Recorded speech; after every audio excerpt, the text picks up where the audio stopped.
شرکت هواپیمایی S7 سیبیر از 23 سپتامبر با پروازهای مستقیم بین پایتخت جمهوری داغستان روسیه و سه شهر تاجیکستان شروع میکند.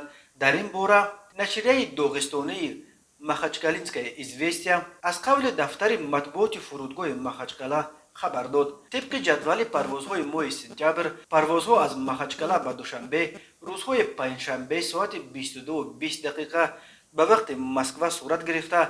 از دوشنبه به مخچکالا ساعت 23:20 به وقت دوشنبه انجام خواهد شد. همینطور پروازها از مخچکالا به کولوب روزهای جمعه ساعت 8:20 به وقت مسکو و پرواز برگشت ساعت 9:50 به وقت دوشنبه صورت گرفته.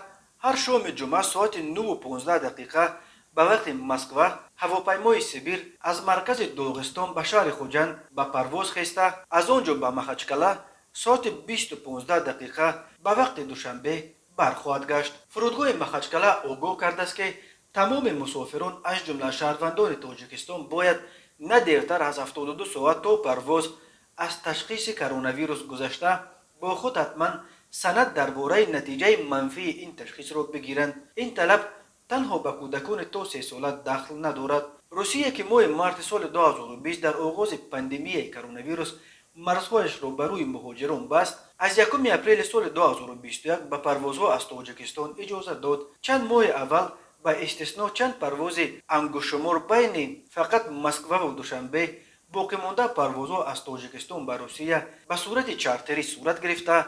نرخ چپته‌هایشان خیلی بلند بود.